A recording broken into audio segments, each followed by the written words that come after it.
사울이 왕이 되었을 때 그의 나이는 30살이었다. 그가 이스라엘을 다스린 것은 42해였다. 그는 이스라엘에서 3,000명을 뽑아서 그 가운데서 2,000명은 자기와 함께 믹마스와 베델 산지에 있게 하고 1,000명은 요나단과 함께 베냐민 지파의 땅 기브아로 보내고 나머지 군대는 모두 각자의 집으로 돌려보냈다.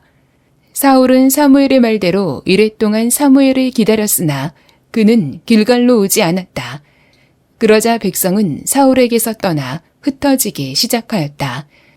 사울은 사람들을 시켜 번제물과 화목제물을 가지고 오라고 한 다음에 자신이 직접 번제를 올렸다. 사울이 막 번제를 올리고 나자 사무엘이 도착하였다.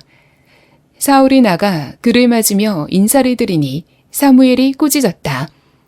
임금님이 어찌하여 이런 일을 하셨습니까? 사울이 대답하였다.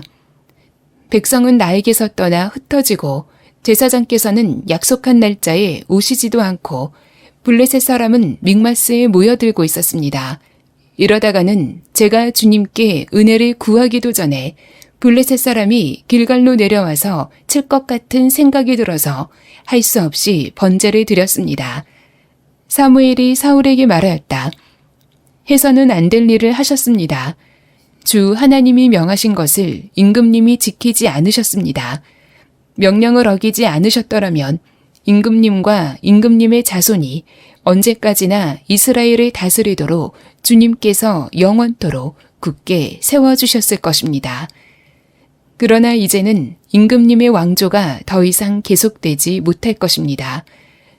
주님께서 임금님께 명하신 것을 임금님이 지키지 않으셨기 때문에 주님께서는 달리 마음에 맞는 사람을 찾아서 그를 당신의 백성을 다스릴 영도자로 세우셨습니다.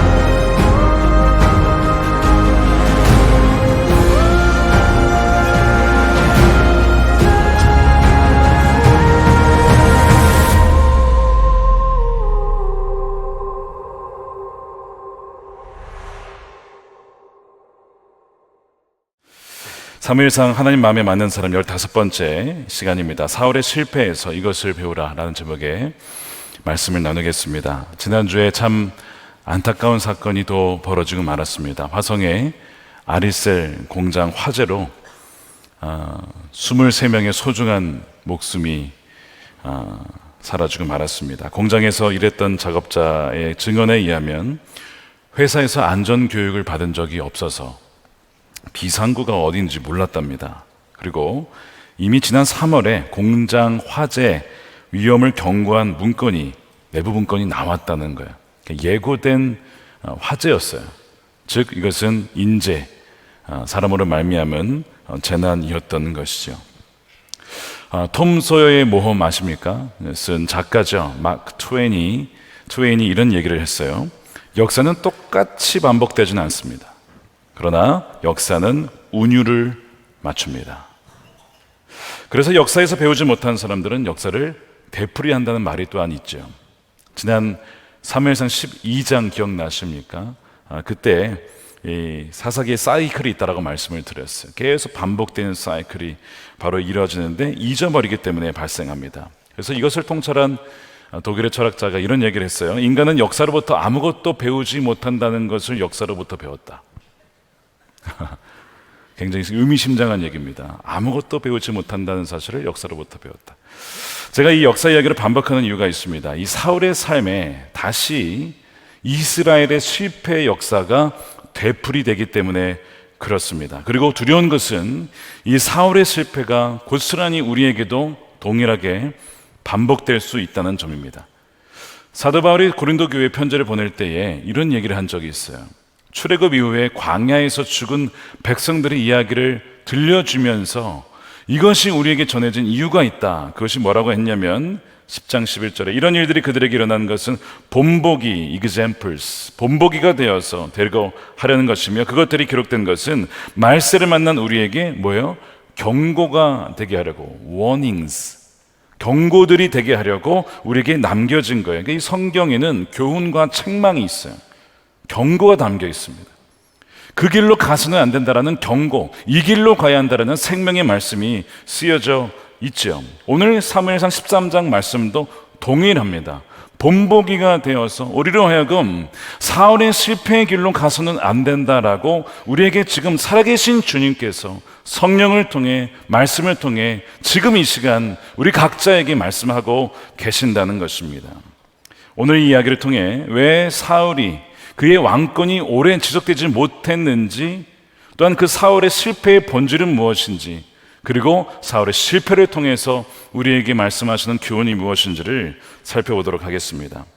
오늘 23장의 배경은 이렇습니다. 사울이 왕이 되고 나서 사실 암몬 전쟁과의 큰 승리를 거두었죠. 그것이 12장의 이야기였습니다. 시간이 지났습니다. 이제는 암몬이 문제가 아니라 늘 괴롭혀왔던 블레셋과 전쟁을 벌여야 했어요. 군사를 모아서 3,000명을 모아서 2,000명은 사울과 함께 있고 1,000명은 아들 요나단이 데리고 움직입니다. 그러다가 이 요나단이 참 용감했던지 먼저 블레셋을 선제 공격을 하는 거예요. 그로 말미암아 블레셋 군사들이 모이기 시작합니다. 안 그래도 이스라엘을 한번 혼내줘야 되는데 너희가 먼저 쳤지, 그래 한번 이번에 끝장내자, 그래가지고 군사들이 모이기 시작해요. 요나단의 공격은 참 용감했지만 그로 말미암은 대가는 굉장히 위험했는데 군사들이 어마어마하게 블레셋에 밀려오기 시작합니다. 5절에 보니까 병거만 3만 대, 그리고 기마가 6천입니다. 지금 이스라엘 병사는 3천이에요. 게다가 보병, 이 블레셋의 보병은 셀 수가 없었어요. 바닷가에 모래와 같이 많았다는 겁니다.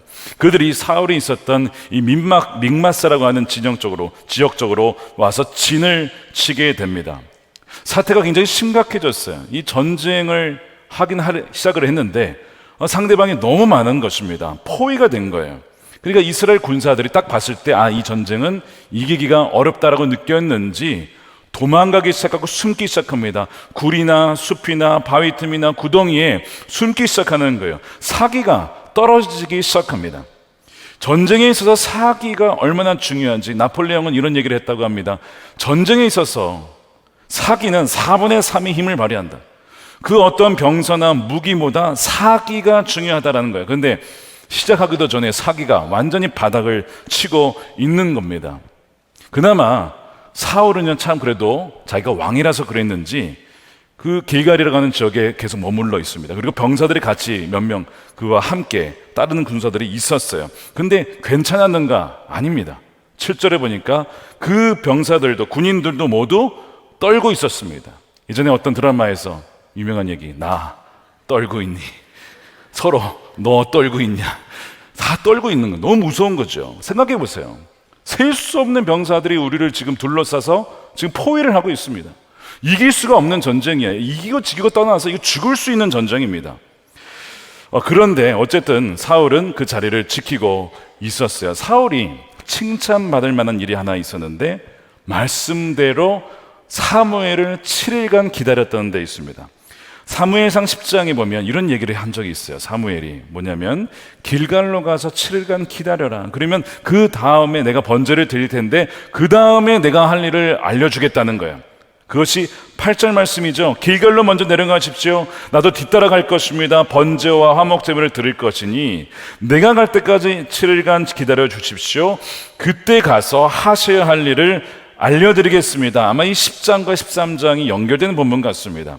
사울이 이 사무엘의 말씀을 기억하고 그 위기 상황 속에서 그래도 7일을 기다려요. 이거 참 귀한 부분입니다. 칭찬받을 부분이에요.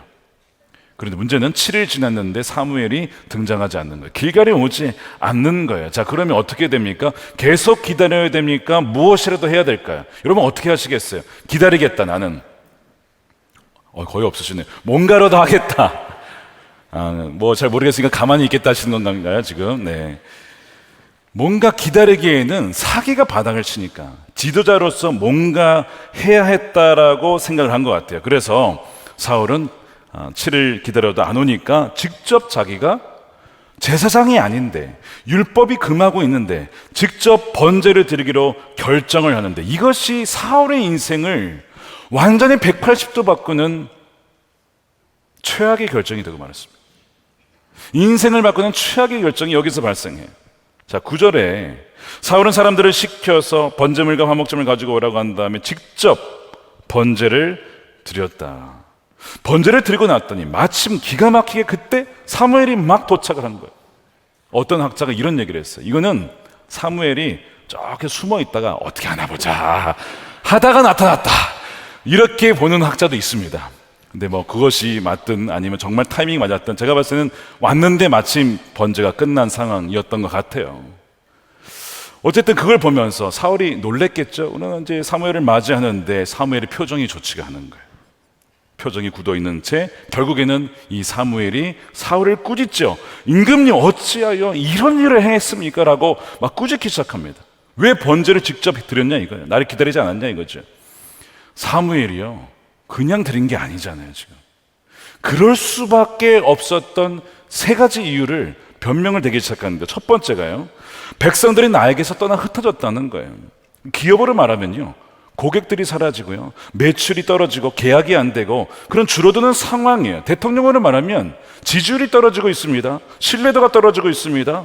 가만히 있으면 무능한 지도자라는 말을 들을 수밖에 없는 상황 속에서 반전시킬 무엇인가를, 카드를 쓰지 않겠냐고요. 이 첫 번째 이유예요. 그럴듯하죠. 두 번째, 제사장 사무엘께서 약속 시간에 나타나지 않으셨습니다. 여기도 논란이 있어요. 과연 7일 마지막 날까지 온전히 기다렸냐 아니냐의 논란이 있습니다. 뭐 온전히 기다리지 않았던 것 같아요. 뭐 그렇다 쳐도 세 번째 이유는 가장 중요한 이유인데, 블레셋 사람들이 지금 이제 mikmas라는 곳에 진을 치고 이제 길갈로 쳐들어올 수도 있기 때문에, 쳐들어오면 다 죽는 겁니다. 그러니까 쳐들어올 수 있기 때문에 번제를 드려서 하나님의 호의를 받아서 전쟁 해야 되지 않겠냐. 이게 이제 세 번째 이유예요. 근데 이 사울이 걱정했던 것이 일어나지 않습니다. 이상하게 그렇게 군대가 많은데 길갈로 쳐들어오질 않아요.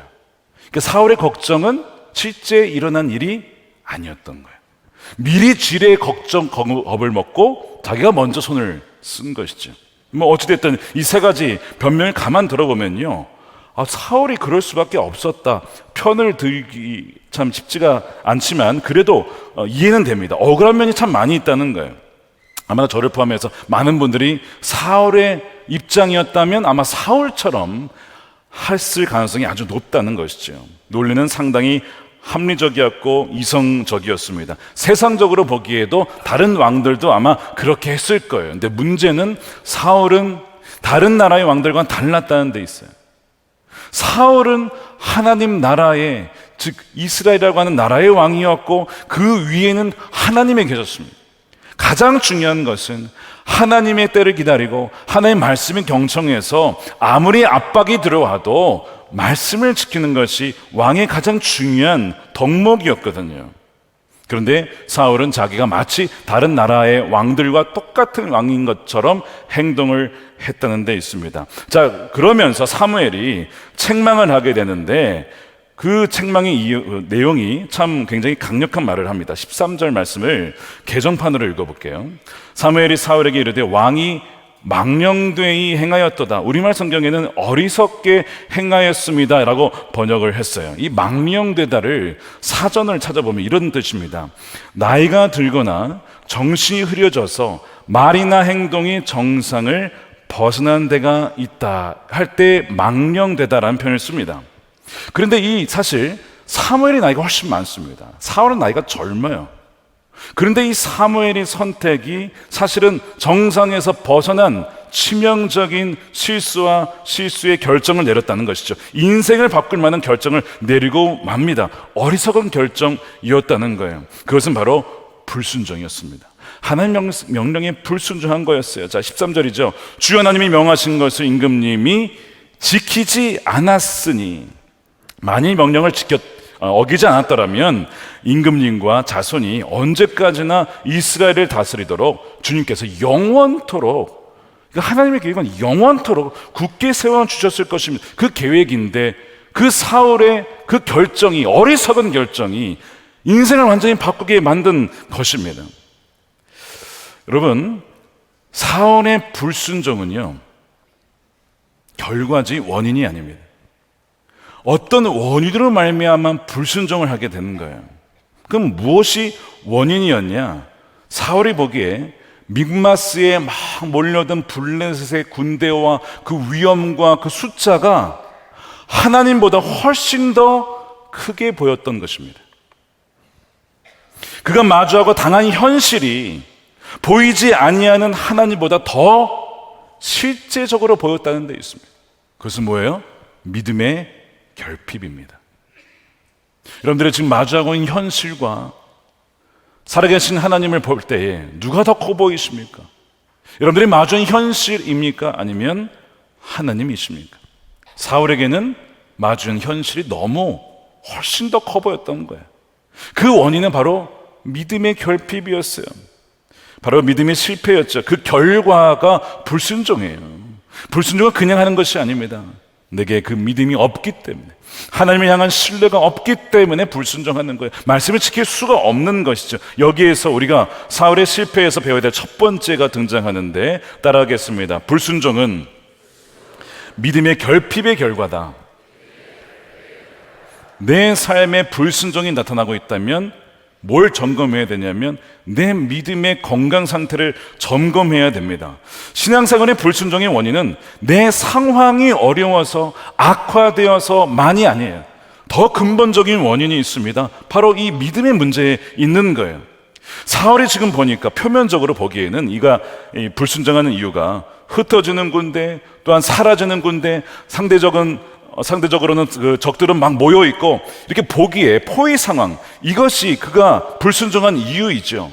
사업을 할 때에 아까 말씀드린 것처럼 매출이 줄고 고객이 줄고 직원들이 퇴사를 하고 막 사기가 떨어지면 어떤 마음이 들어요? 이러다가 망할 수도 있겠다라는 마음이 드니, 그러니까 말씀이고 뭐고 일단 살고 보자, 이렇게 하지 않겠냐고요. 사울은 줄어드는 군대를 우려했어요. 근데 그것이, 그 우려가, 그 걱정이 믿음의 결핍을 드러낸 것이었습니다. 물론 사울이 아예 믿음이 없는 건 아닙니다. 여러분, 믿음이 없었더라면 사무엘 기다렸겠습니까? 믿음이 없었더라면 번제를 드렸겠습니까? 번제를 드려서라도 하나님의 어떤 호의를 얻고자 한 것은 어느 정도 하나님을 믿고 하나님의 존재를 인정하기 때문에 이렇게 한 거예요. 믿음이 아예 없는 건 아니었습니다. 그런데 그 믿음의 대상이 온전히 주님께 있었느냐? 그게 아니었다는 데 있어요. 그의 믿음의 대상은 주님보다는 뭐예요? 강력하고 나를 도울 수 있는 수많은 인재들, 그 군사들을 향한 믿음이 훨씬 더 컸어요. 근데 그들이 사라지니까 어떻게 흔들리게 되는 겁니다.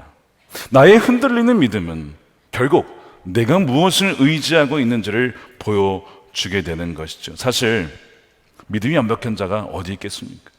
저도 흔들리고 저도 넘어질 때가 있는데 완벽한 자가 어디 있겠어요? 우리 모두 이런 일을 겪지요. 그런데 왜 이런 믿음의 결핍이 발생하는지를 알아야 되는데, 그 이유가 뭐예요? 다시 한번 반복해서 말씀을 드립니다. 바로 영적 기억 상실증입니다. 사무엘상 12장에서 말씀드렸어요. 사사기 네 가지 사이클이 반복되는 이유는 하나님의 평강을 누리다가 어느덧 하나님을 잊어버립니다. 그러다가 다시 죄를 짓거든요. 다시 시작을 하는 거예요. 바로 이 사이클에 연결되는 그 중심에는 바로 망각이 있다는 것입니다. 사울은요, 얼마 전까지만 해도 암몬과의 전쟁에 큰 승리를 거두었어요. 시간이 지나자 하나님이 이기게 하신 그 전쟁의 그 승리의 비결을 잊어버린 거예요.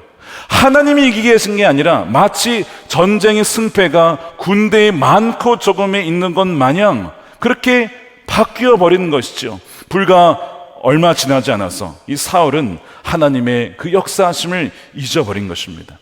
여러분, 생각해 보세요. 지난달, 지난해 하나님이 우리 삶에 행하신 것들을 한번 생각해 보십시오. 참으로 감사하구나. 우리가 추수감사 예배를 드리면서 하나님 감사합니다 했던 것들이 있는데 지금 기억하고 계십니까? 어느덧 그것을 우리는 잊어버립니다. 그러면서 상황에 어떤 압박당한 상황을 맞이하게 되면요, 두려워 떨기 시작하는 거예요. 그러면서 다시 불순종의 불순종을 거듭하게 됩니다. 여러분, 사울은 하나님의 영으로 충만했던 사람입니다. 하나님의 영이 임했었잖아요. 그렇죠? 근데 지금은 어때요?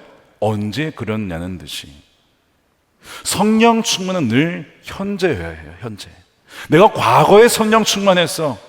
아닙니다. 성령은 가만히 있으면요 소멸되죠. 떠나지는 않겠지만 그러나 그 불타오르던 것이 사가라듭니다. 차갑게 사가라들어요. 그러니까 과거만이 아니라 내가 지금 성령으로 충만하여 그 성령의 불로 살아가고 있느냐를 봐야 된다는 겁니다. 사울에게는 안타깝게도 그것은 과거 일이 되고 말았어요. 이 사울에게 벌어진 위기 상황은 사울에게는 마치 선악과와 같은 시험이었습니다. 아무리 상황이 불안하게 전개되어도 내가 끝까지 하나님만 신뢰할 것인가 아닌가의 시험이었던 거예요. 길갈의 선악과, 이렇게 부를 수가 있겠습니다. 시험의 쟁점은 이것입니다.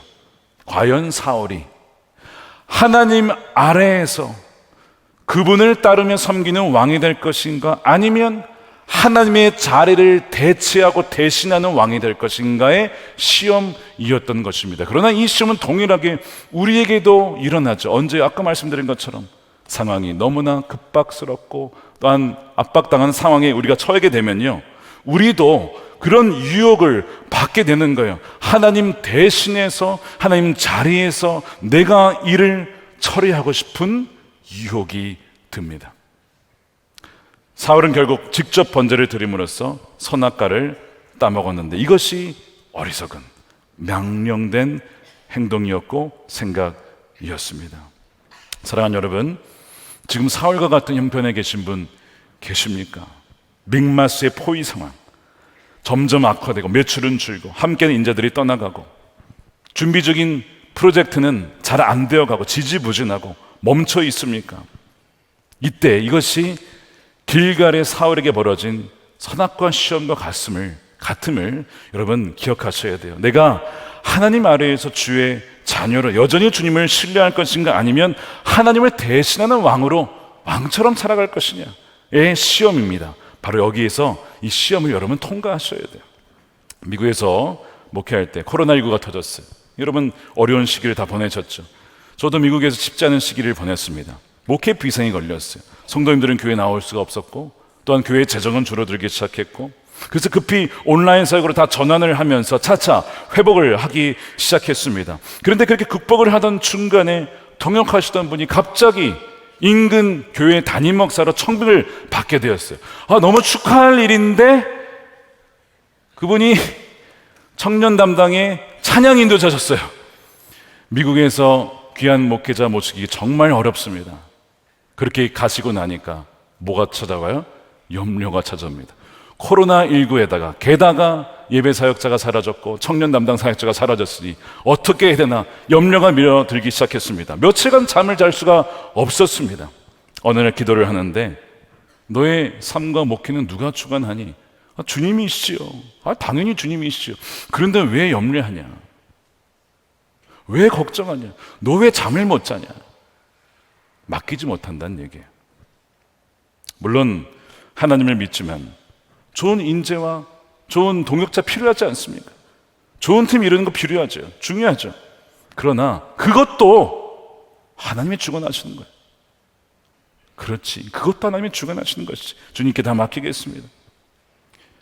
온 교회가 기도를 시작했어요. 7월 1일부터 2022 7월 1일부터 7월 14일까지 7.14 금식기도, 역대하 7장 14절에 너희가 나에게 나와서 기도하고 나를 부르짖으면 내가 이 땅을 고쳐주겠다. 2주간을 기도를 했어요. 하나님, 우리의 불신을 용서해 주십시오. 하나님, 진정한 예배가 회복되게 해 주십시오. 하나님, 예배하신 목회자를 보내주십시오. 근데 그 당시에 코로나 때문에 비자가 다 막혀 있었어요. 한국에서 누가 올 수 있는 상황이 아니었습니다. 근데 기가 막히게 2주의 기도가 딱 끝났잖아요. 7월 15일이 됐는데 종교 비자가 살짝 잠깐 열렸어요. 그때 한국에서 오시고자 했던 목사님이 지원을 해서 통과가 된 거예요. 그래가지고 9월 달에, 그해 9월에 그분이 오신 거예요. 그래서 그분이 예배와 그 다음에 젊은이를 맡았어요. 근데 그분이 결국 저의 후임 담임 목사님이 되셨어요. 1년 뒤에 제가 청빙을 받았잖아요.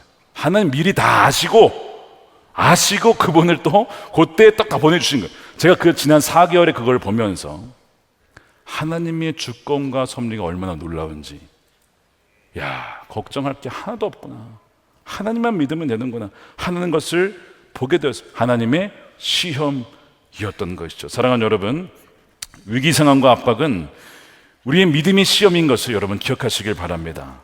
그래서 내 믿음이 어느 인들을 시험받을 때 오직 주를 향한 신뢰와 순종으로 이 시험을 이기는 여러분 되시기를 축복합니다.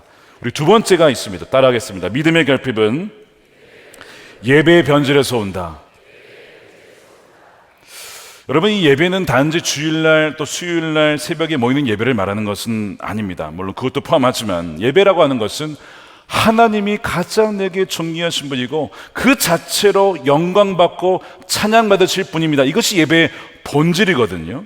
이것이 우리의 예배의 중심이잖아요. 그런데 이 예배가 왜곡되거나 변질이 되면 예배의 대상이신 하나님이 그 자체의 목적이 되지 않고 하나님이 도구가 됩니다. 내가 예배를 드림으로써 뭔가 내가 얻고자 하는 것을 위하여 예배를 도구로 삼는 거예요. 하나님을 도구로 삼게 되는 것, 이것이 예배의 변질입니다. 그래서 이 믿음의 결핍이라고 하는 것은 결국 예배의 변질로 말미암아 믿음이 결핍이 되고, 믿음이 결핍이 되면 불순종으로 이어지는 이 연속성이 있다는 것이죠. 사울의 예배가 바로 변질된 예배였어요. 제가 직접 번제를 드리겠다는 것은 어떤 예배 열정을 말하는 게 아니었습니다. 정말 하나님을 바라서 원한 것이 아니고요, 번제를 드린 것이 아니라 하나님이 필요했어요. 내가 왕으로서 나의 업적과 나의 승리를 위해서 하나님이 필요했던 것입니다. 하나님이 필요했기에 그를 이용한 것이죠. 이것이 바로 사무엘이 사울을 책망한 이유였습니다. 사울은 제사장이 아니었잖아요. 그런데 그 제사장의 권한을 침범을 합니다. 이거는 율법으로 규정을 해서 막고 있어요. 아무리 왕이라도 넘어서지 말아야 될 곳이 있다는 거예요. 여러분, 대통령이라고 다 할 수 있는 줄 아십니까? 아니죠. 입법, 사법, 행정이 3권 분립이 되어 있어요. 대통령이라고 해도 입법을 마음대로, 물론 거부권이 있지만 마음대로 법을 만들 수는 없습니다. 사법행위 끼어들면 안 되는 것이죠. 사법행위에 끼어들었다가는 탄핵 사유가 될 수 있습니다. 대통령이라고도 권한이 제한이 되어 있는 거예요. 마찬가지로 사울에게는 제사장의 권한이 없었어요. 그리고 하나님의 말씀에 순종해야 되는 그런 위치였습니다. 그런데 권한을 넘었다는 얘기는 그가 어떻게도 할 수 있다는 인물이죠. 하나님의 권한도 가져가려고 하는 자가 될 수 있다는 바로 그 증거였어요. 자기가 필요하다면, 자기가 원하다면 하나님이 금지해도, 하나님의 선을 그어도 넘어설 수 있는 사람이 사울임을 보여준 사건이 바로 이 사건이었다는 것입니다. 그러니까 단지 사울이 사무엘의 권한을 넘어서 번제를 드렸다, 이게 문제의 초점이 아니고, 그렇게 무리수를 두어가며 왜 굳이 사울이 번제를 드려야 했을까라고 했을 때 핵심은 예배를 드림으로써 하나님을 이용하여 전쟁에서 승리를 쟁취하고자 했던 그 숨겨진 마음의 동기 때문에 그렇습니다. 그러니까 사울에게 예배는 변질된 예배였어요.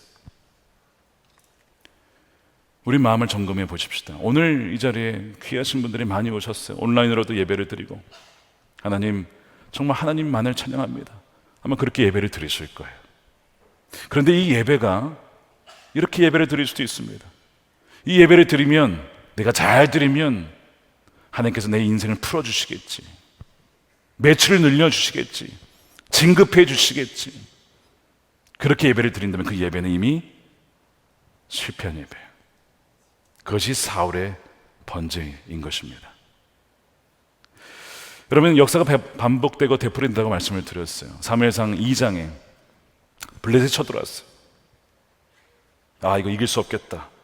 그래 생각하는 것이 홈리와 비느하스가 뭘 들고 나갑니까? 언약궤를 메고 나가요. 언약궤를 메고 나간 것이 하나님을 경외하기 때문입니까? 아닙니다. 이 언약궤를 메고 나가면 우리가 이 전쟁에서 이길 수 있을 거야, 마치 이 언약궤를 부적처럼 이용하려 했다가 그 전쟁에서 망하고 만 것입니다. 근데 이 역사가 동일하게 다시 되풀이되고 있습니다. 말씀드렸죠? 인간은 역사로부터 아무것도 배우지 못한다는 것을 역사로부터 배웠다. 이것이 지금 이 사울의 모습이 오늘 우리의 예배에서 반복되지 않으려는 보장이 어디에 있을까요? 그런 점에 참으로 두려운 일인 것입니다. 사랑하는 여러분, 오직 하나님 되시기에 예배하는 참된 예배자가 되시기를 축복합니다. 우리 세 번째 배워야 될 것 따라하겠습니다. 하나님은 마음에 맞는 자를 찾으신다. 여러분 기억하십시오. 하나님은요, 어떤 결과나 승리보다 과정을, 순종을 훨씬 더 귀하게 보십니다. 사울이 지금 원하는 것은 뭔가 내가 왕으로서 업적을 세우고 전쟁을 승리해야 된다라고 하는 강박관념이 있었어요. 근데 하나님은 사울에게 원하는 것은 그게 아니에요. 여러분, 승리 누가 주십니까? 하나님이 주시는 것이죠. 하나님이 사울에게 원하는 것은 그의 말씀을 듣고 순종하고 그분과 교제하는 것이었지 어떤 대단한 성과, 업적 아니었습니다. 하나님이 부족하십니까? 아니죠. 하나님 모든 걸 다 갖고 계세요. 우리가 뭔가 하나님을 위해서 대단한 일을 성취해야 되는 것이 아니에요. 하나님 모든 것을 다 가지신 분이십니다. 근데 우리가 무슨 하나님을 위해서 무슨 일을 해요? 좀 에덴 동산에 아담과 하와를 위해서 정말 고귀한 낭비, 이 온 우주를 그 둘을 위해서 만들어 주셨어요. 완벽했어요. 하나님이 왕 되셨을 때 어떤 모습인지를 보여주는 게 에덴 동산 아닙니까? 아니, 아담과 하와가 하나님 위해서 할 게 뭐가 있어요? 다 있는데요. 그저 하나님 말씀을 듣고 순종하고 그분과 교제하는 것, 그것만 하면 되는 거였어요.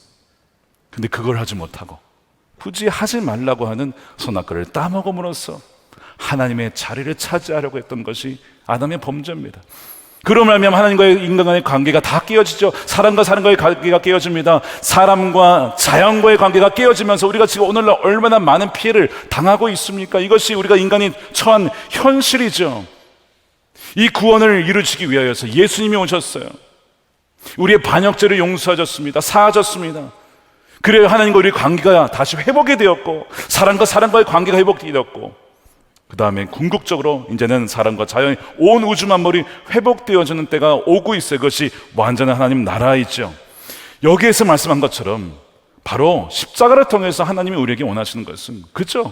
사귐, 그거 하나였습니다. 자, 요한일서 1장 3절 말씀을 함께 읽어보겠습니다. 시작. 우리는 여러분도 우리와 서로 사귐을 가지기를 바라는 것입니다. 우리의 사귐은 아버지와 또 그의 아들 예수 그리스도와 함께하는 사귐입니다. 영원한 사귐을 하나님이 우리에게 가장 원하시는 거예요.